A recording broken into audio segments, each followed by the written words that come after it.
Good afternoon. Good afternoon, everyone. It is 3 p.m. ET on Tuesday, and you have found us here at Crime Time on A Mighty Blaze. As you saw, it is 3 p.m. ET, a special crime time because we have a very special debut author today that I wanted to make sure you met. I am your host for the day, Hank Phillippi Ryan, the USA Today bestselling author of 14 going on 15 novels of suspense. Yes, because you care, you should know that I sent in my copy edits this morning. So I am very pleased with myself. My new book coming out in February, if all goes as planned, and sometimes it does, is called One Wrong Word. And now it has no typos. So I'm very happy. Anyway, I would love to welcome today the fabulous Rebecca McKanna, whose debut thriller, Don't Forget the Girl, is out today. So we get a debut novelist on her pub day, and it is absolutely wonderful to see. This book is thought-provoking and so insightful and so gorgeously structured. You will absolutely love that, and more about that in a minute. And in 30 seconds, I'm going to let Rebecca talk, but first I want to read you a tiny blurb from Porter Shreve about this book. Porter Shreve says, Rebecca McKanna has written a vivid, propulsive, sensational debut that's both an indictment of our violent and toxic culture and a celebration of women and survivors and the essential role of collective memory in bringing about change. And that is from Porter Shreve, the author of The End of the Book and the obituary writer. So what do you think on this pub day, Rebecca? How are you doing? It's been really surreal, but wonderful. I'm here with my parents because we're going to drive up to Iowa City for the launch tonight. And we were all listening to the audiobook actually earlier today. And that was just such a cool experience. They did such a wonderful job, and just kind of, hearing that production, it was such a different way to hear the book. And I just have loved it. I love the mental picture of you all listening to your debut audiobook on your launch day with your family. That's very complicatedly wonderful. Tell a little bit about that, how that felt.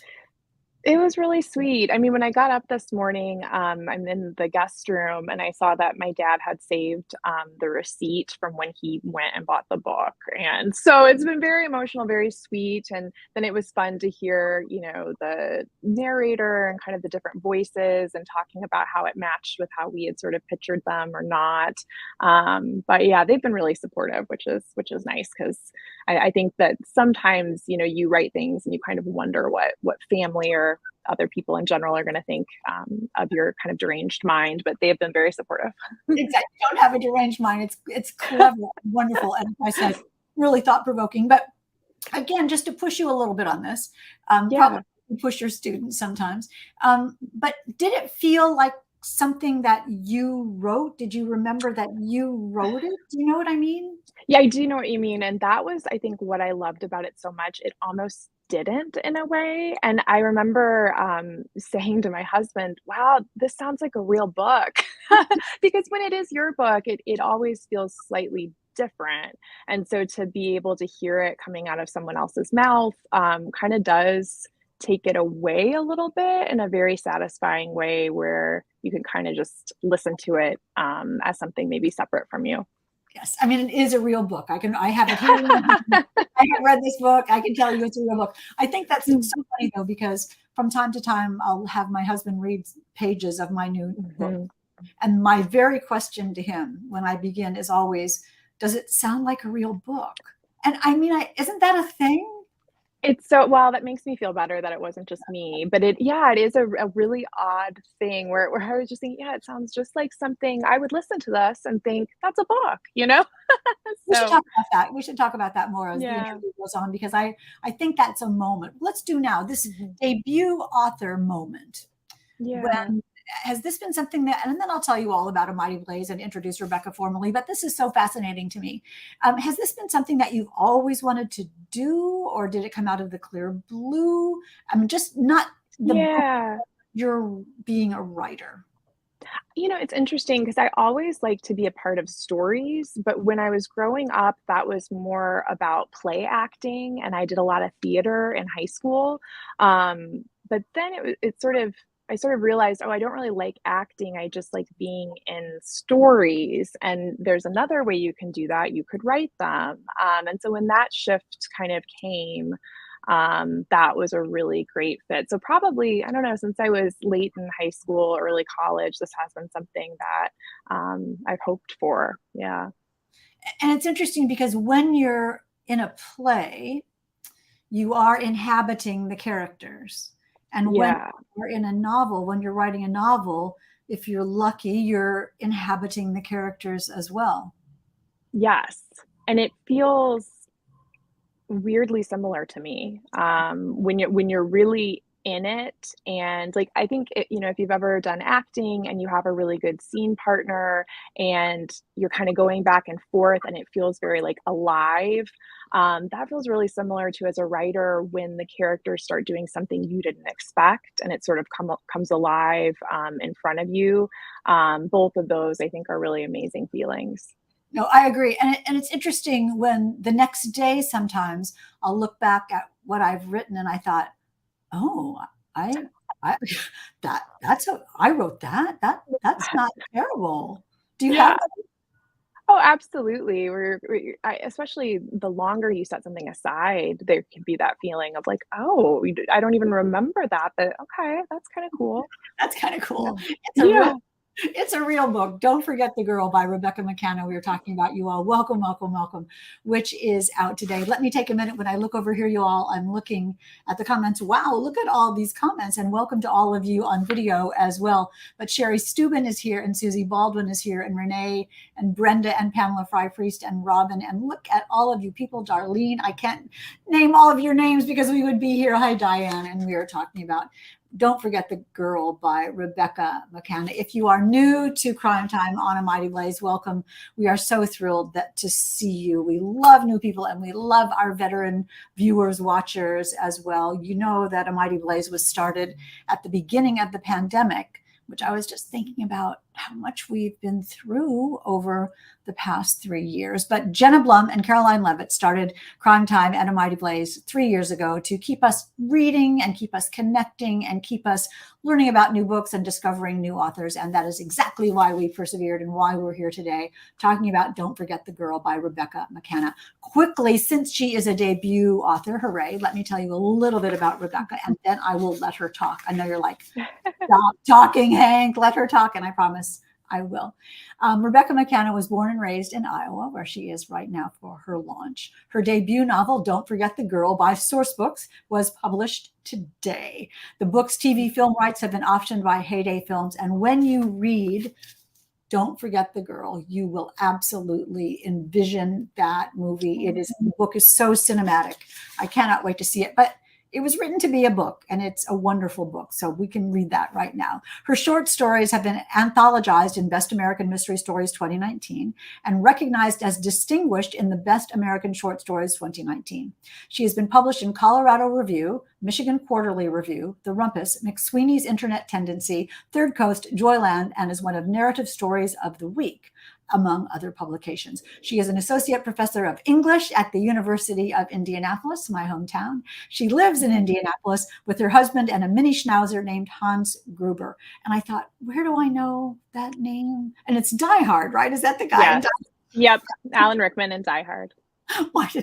Okay, I know this is the pivotal question that you'll never be asking again. But why did you name your miniature schnauzer Hans Gruber? We wanted a good German name because he was a miniature schnauzer. That seemed correct. And my husband and I have always felt like Alan Rickman's character, Hans Gruber, was the real hero of Die Hard, and we sort of rooted a little bit for him. And so this was a way to honor that. We should have a Crime Time watching of Die Hard. That would be amazing. This theory of Hans Yeah. Alan Rickman as a good guy. I'm trying to think of why that would be. So we'll have to talk about that. Anyway, let's talk about the book. Okay. Sherry says, love Die Hard. So don't forget the Girl. Tell us a little bit about the book. You're going to have to do this tonight at your lunch. Yeah. This on us. Yeah, well, so for a long time, I've been interested in true crime. I would read a lot about serial killers because they scared me. And then at a certain point, something started to shift. I was working on another writing project and I was trying to find out information about one serial killer's a particular victim.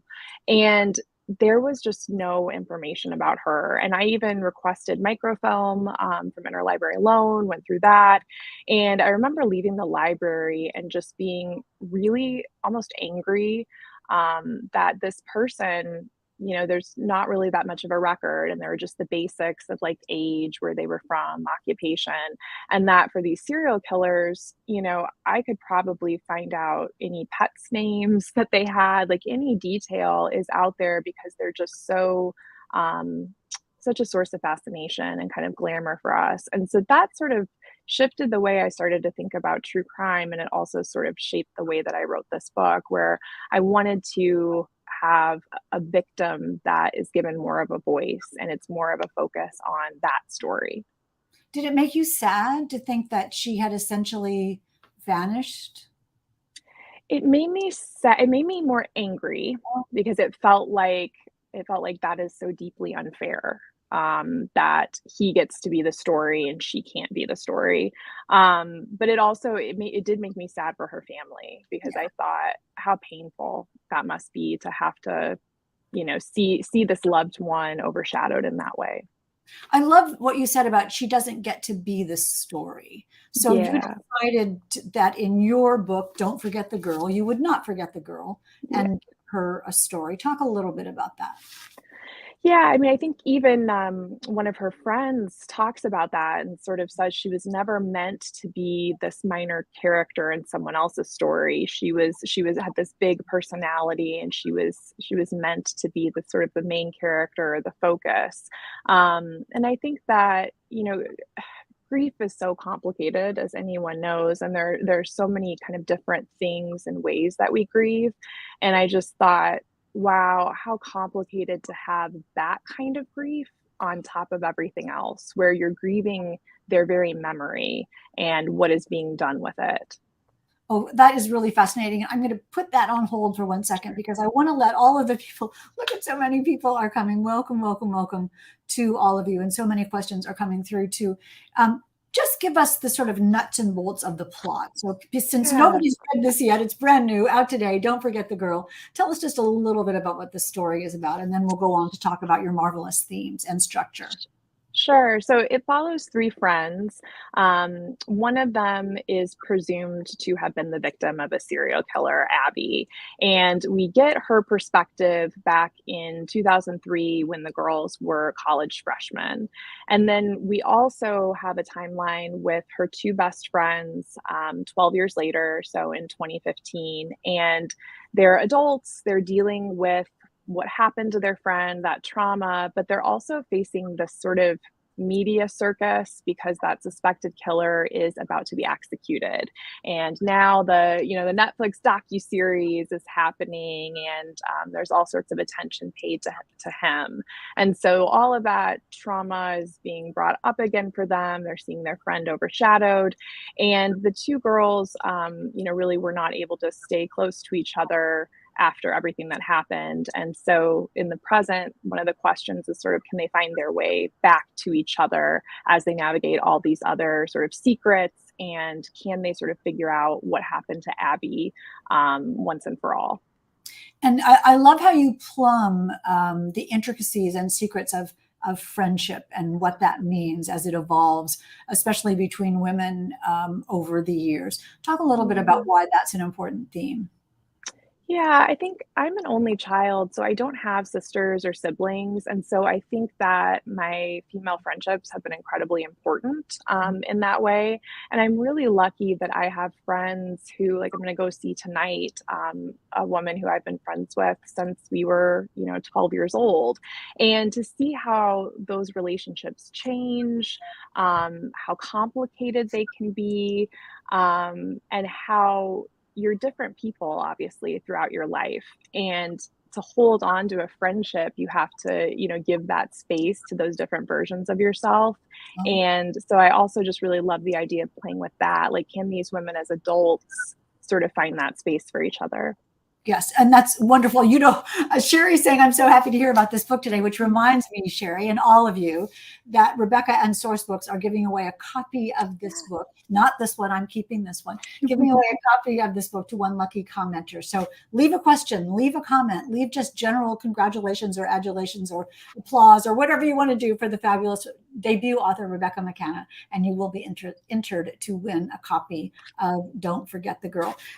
But when you're talking about these friends and the people along the way, the complications of it, we really care about these characters. You've done that so beautifully. But when a character is hurt or damaged or super vulnerable, sometimes they make decisions that we don't approve of. Sometimes we don't love what they do. But what you've done so very successfully in Don't Forget the Girl is make us understand why they do what they do. And we are with them in this process. Talk a little bit now about that, about how you Yeah. juggle a character.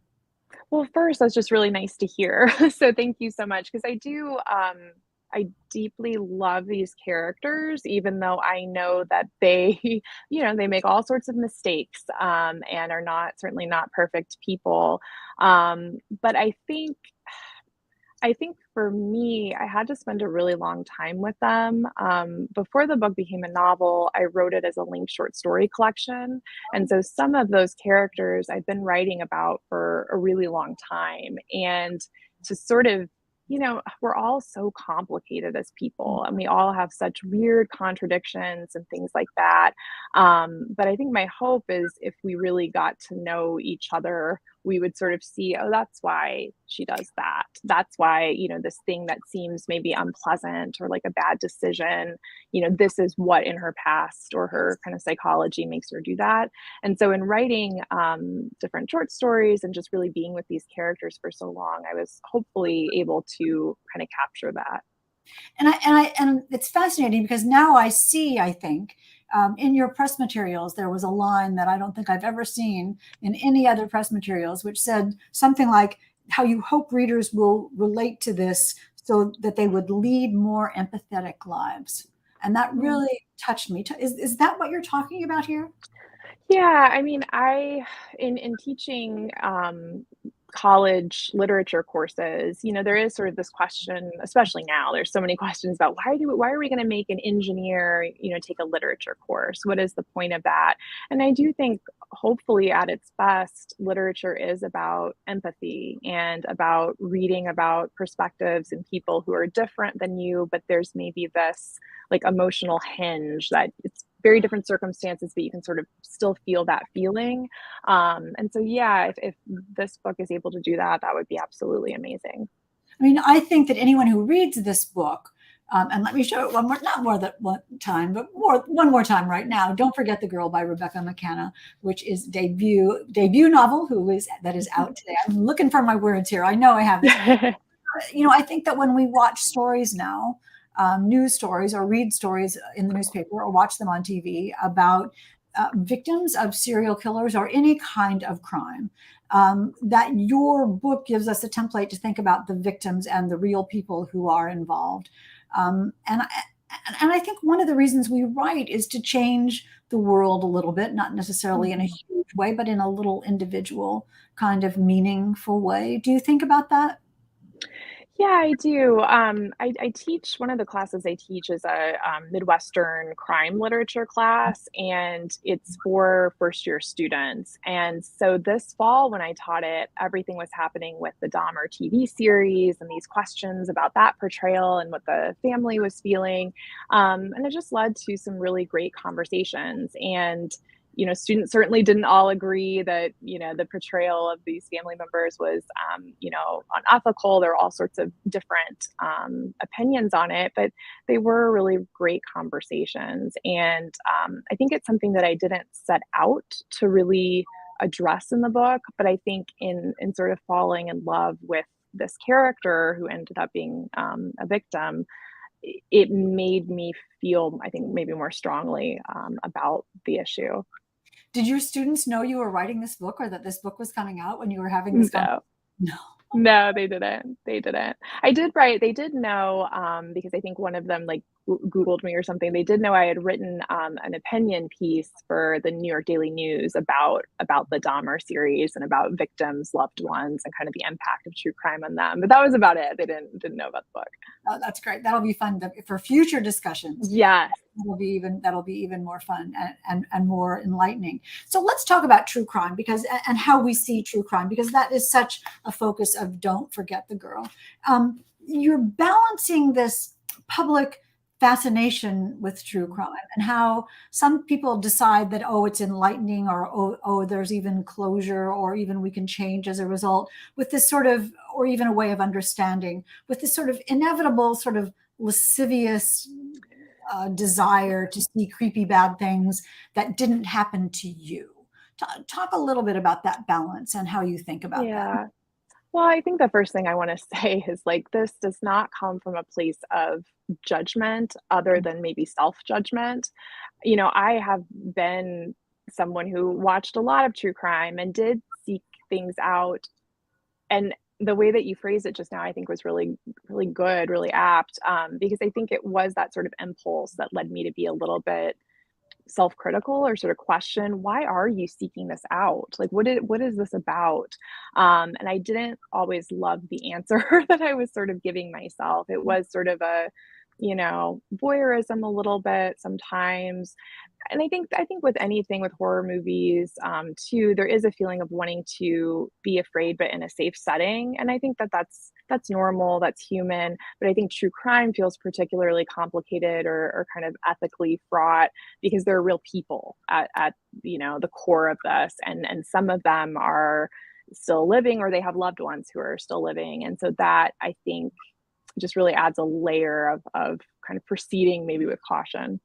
And it's interesting too, because I'm a journalist. So I've spent Yeah. 43 years talking about true crime in a journalistic kind of way. And you don't want to ignore it. There is certainly Yes. something to be learned from it, Right. from every element of it. So you can't ignore it. So there's this line Yeah. between journalism and created, hyped, fake suspense drama that sometimes happens in true crime stories.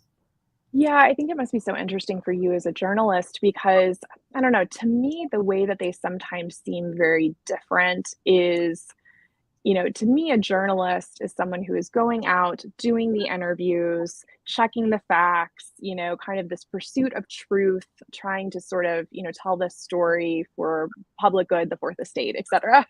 But it does feel like sometimes true crime veers a little bit away from that, more into the sensational, the attention grabbing, and sometimes depending on the format, it's a regurgitation of other people's reporting, or it's somebody maybe reading through a Wikipedia page or something like that, and that is interesting. It's a very sort of different aim. Well, it's interesting, especially, and you show that in the structure of this because you have transcripts and scripts of true crime shows, which is really fascinating. But it also reiterates the reality that there in true crime shows, there's a producer. These are Mhm. dramatized. These are written and produced to be suspenseful. With the dun dun dun, Yeah. that you listen to the next episode. So the fodder is what happened, a tragedy that happened, and you're making it into interesting and entertaining. Not but the truth Yeah. is making it into interesting and entertaining. And is that okay because it makes us listen to it, or is it not Right. okay because it's exploitive?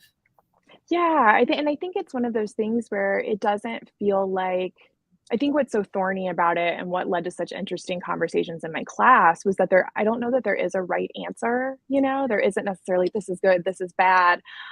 Because even victims' loved ones have very different feelings about true crime. I've talked with some victims' loved ones where they're hungry for any kind of true crime coverage, and they are very willing. They know it's going to be sensationalized. They know it's going to be, this and that, but they desperately want to find out what happened to their loved one. And so they will leverage, whatever they can. And I have so much empathy for that. So yeah, I think it's thorny because there isn't a hard and fast rule of what is right, what is wrong. I think for me though, I ultimately landed in a place where I want to hear more from victims, from their loved ones. And I think my biggest thing is I don't want people who did horrible things to be glamorized and for them to feel like they're the biggest character or most developed character. I would like to see, some of the victims get to have that space too. Well, you walk that line so beautifully in Don't Forget the Girl. What you have done is sort of realize that the worst tragedy possibly would be to be forgotten. And that's what you're facing here. The so-called serial killer in the book, who is very creepy, is is the ticking time bomb in this book because it's supposed to be executed. But it is the undercurrent of the story, not the real engine of the story. And what a wonderful balancing act you've done with that. Did writing this book change your relationship with true crime? Yeah, I think so. I don't watch as much anymore or listen to as much, or when I do, I think I kind of gravitate to different types of true crime. I sort of have stopped listening to serial killer focused ones because I think for me, ultimately, where I landed, the more I really read about serial killers, the less interesting they were to me because these are just very sad, broken people. And I think there can be this feeling of like glamour, how would someone do such a horrible thing? And ultimately, it just sort of felt like, well, they're a broken person. They're awful. And so now I do feel like if I'm seeking out true crime, I think there's been a lot of like scam related true crime recently. I'll kind of listen to that because often you hear from the victims of those things as well. And that can be just as central to the story as kind of hearing about the person who perpetrated the crime. Stories and psychological crimes, which are equally interesting and equally fascinating. You're a professor, and you see how relationships between students and professors and students unfold in your life, in real life.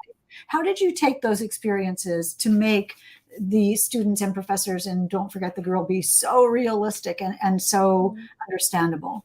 Well, thank you for saying that they feel realistic. Well, I think for part of it, there is a very early on, we find out that one of the characters, Bree, is a professor who is having an affair with a student. And for me, I often find myself wanting to write about things that I can't understand. And I want to kind of, going back to that empathy piece, I want to see if I can write to a place of understanding why someone might do something like that. And for me as a professor, it always feels like such a abuse of power, all these things. And so I sort of started to write about that, trying to see, can you understand why she would do this? And I think I did sort of get to a place of, because of her past, I sort of see why she sought this out. Again, the empathy that you're going for, the understanding of why people do what they do. Tell us a little bit as we're wrapping up, and we'll get to the questions in about a minute or two, but I do want to know a little bit about you. Where did you grow up, and what you always want to be, and what were your dreams? And can you believe you're now on the verge of this marvelous launch day for your wonderful debut novel? Yeah, so I grew up in Bettendorf, Iowa. It's one of the Quad Cities on the Iowa-Illinois border, if people know where that is.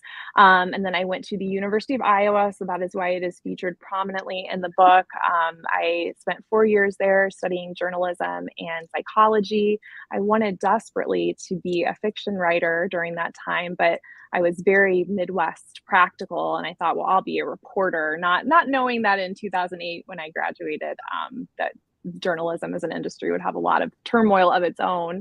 And then I did some public relations writing, but was just always writing fiction kind of on my own. And then eventually applied for graduate school in fiction at Purdue, and went there, started really kind of taking my writing more seriously, and then have been writing and teaching ever since.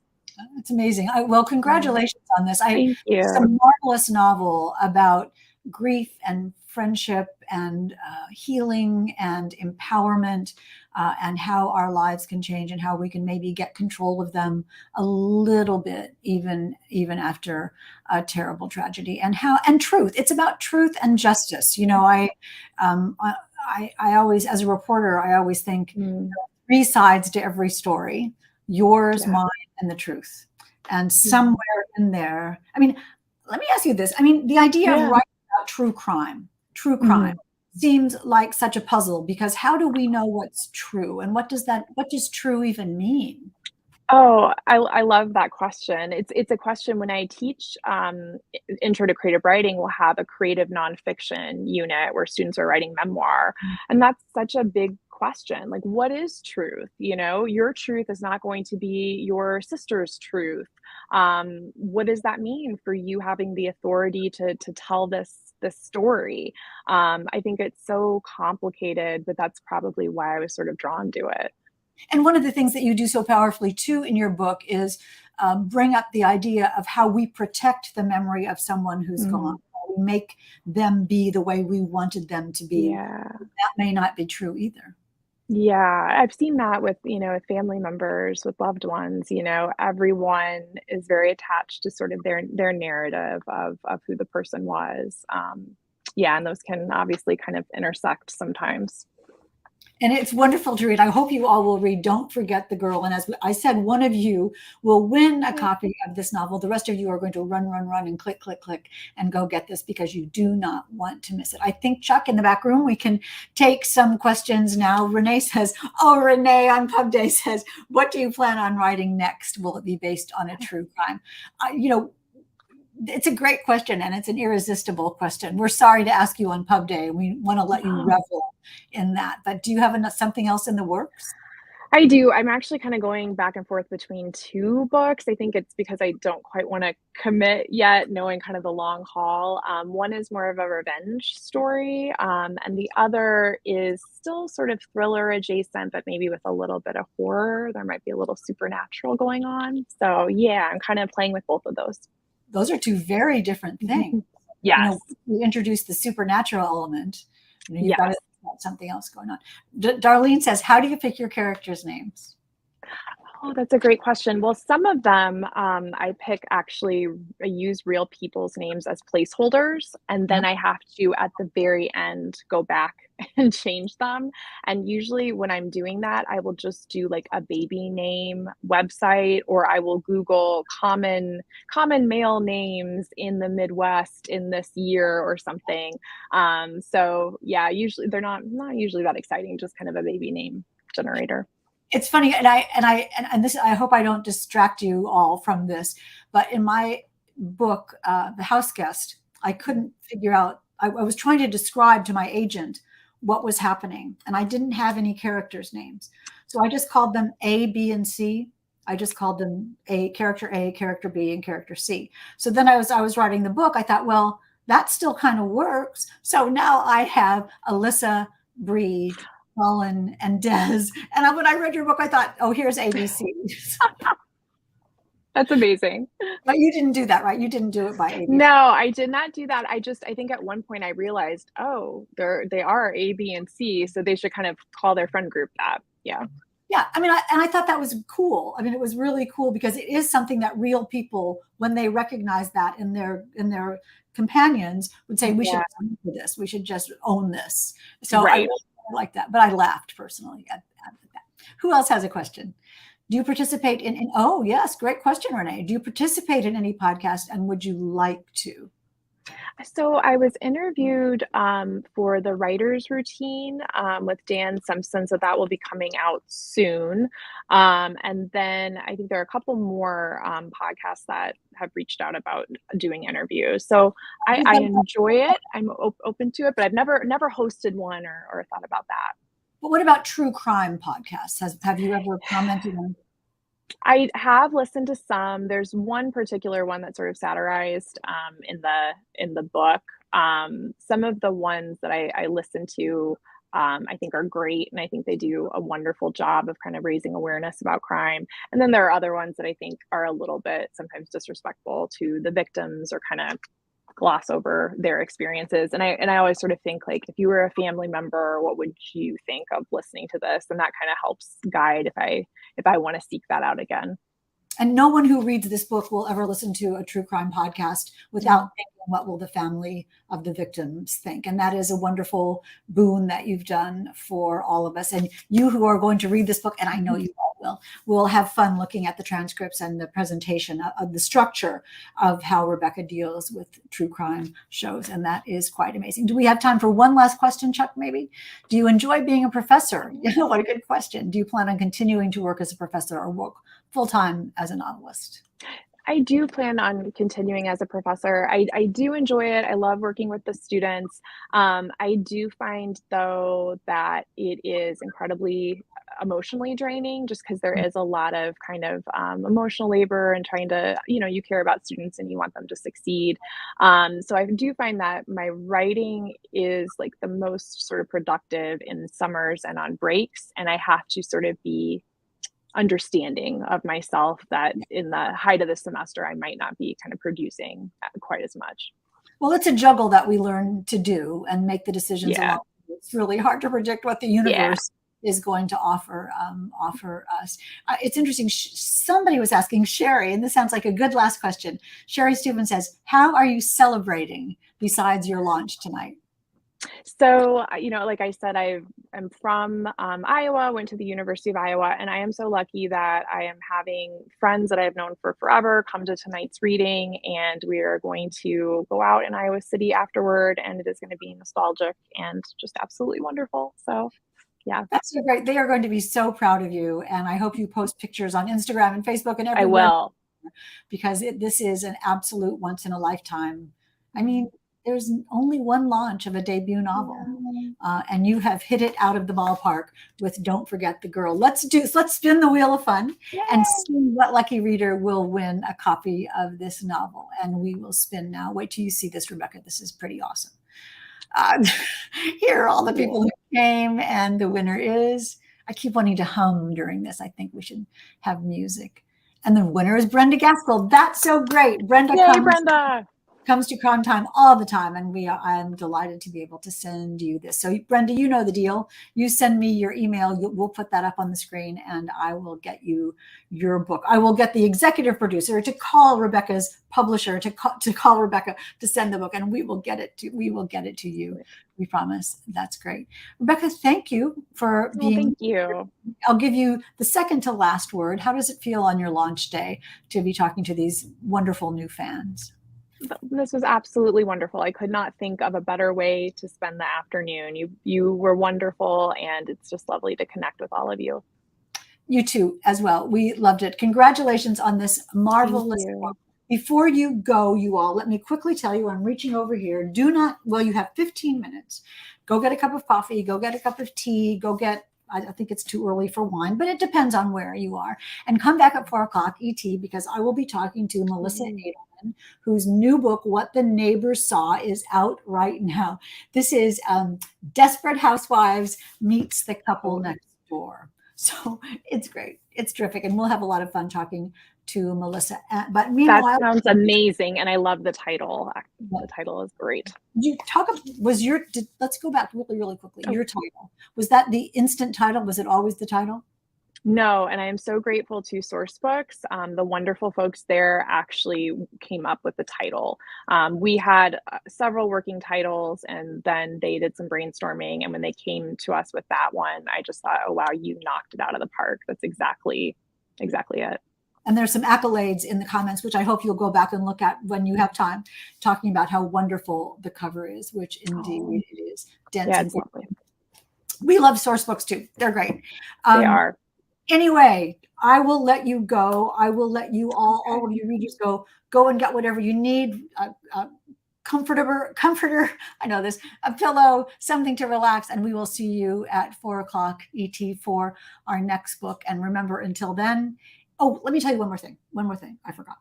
We will be off next week because I'm on book tour, and then off for the 4th of July. So just so you know, I'm not giving you up, because I'll be back in 2 weeks with, listen to this, Samantha Downing, May Cobb, Ooh. Sarah DeVello, and so many more wonderful people. So we'll see you in 2 weeks. But first, we'll see you at 4 o'clock. And remember, it is always safe inside a book. And we'll see you soon.